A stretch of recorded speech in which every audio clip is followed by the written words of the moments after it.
ಅದು ಅರ್ಥಪೂರ್ಣವಾಗಿ ಚಾಲುಕ್ಯ ಟ್ರಸ್ಟು ಇಲ್ಲಿ ಬಂದು ನಮ್ಮ ಶಾಸಕರ ಗೋಪಾಲಣ್ಣವ್ರನ್ನ ಇಲ್ಲಿ ಶುದ್ಧ ಕುಡಿಯುವ ನೀರು ಘಟಕ ಬೇಕು ಅಂತ ಹೇಳಿ ಕೇಳೋ ಸಂದರ್ಭದಲ್ಲಿ ಅವರು ಶಾಂಕ್ಷನ್ ಮಾಡಿಸಿ ಕೊಟ್ಟಿದ್ದಾರೆ. ಹಾಗೆ ಬಸ್ ಸ್ಟ್ಯಾಂಡು ಕುಡಿಯೋ ನೀರು ಘಟಕ ಎರಡೂ ಕೂಡ ಉದ್ಘಾಟನೆ ಮಾಡುವಂಥ ಹೊಸದಾಗಿ ಕೆಲಸವನ್ನು ಮಾಡಿದ್ದಾರೆ. ಇದು ಈ ಭಾಗದ ಅವಶ್ಯಕತೆ ಇತ್ತು.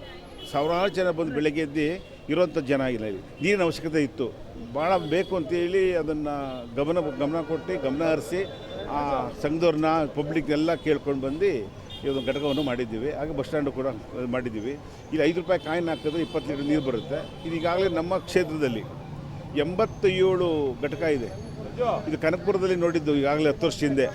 ಯಾಕೆ ನಮ್ಮ ಕ್ಷೇತ್ರ ಮಾಡಬಾರ್ದು ಅಂತೇಳಿ MLA ಆದಮೇಲೆ ಇಡೀ ಎಂಟೈರ್ ಕ್ಷೇತ್ರದಲ್ಲಿ ಕುಡಿಯೋ ನೀರು ಕೊಟ್ಟರೆ ಅನುಕೂಲ ಆಗುತ್ತೆ ಜನಕ್ಕೆ, ಎಲ್ಲರೂ ಕರ್ಕೊಂಡು ಶ್ರೀಮಂತರು ಬಡವರು ಎಲ್ಲರೂ ನೀರು ತಗೊಂಡು ಹೋಗ್ತಾರೆ ಅಂತ ಗಮನವನ್ನು ಹರಿಸಿ ಈ ಕೆಲಸವನ್ನು ಮಾಡಿರ್ತಕ್ಕಂಥದ್ದು.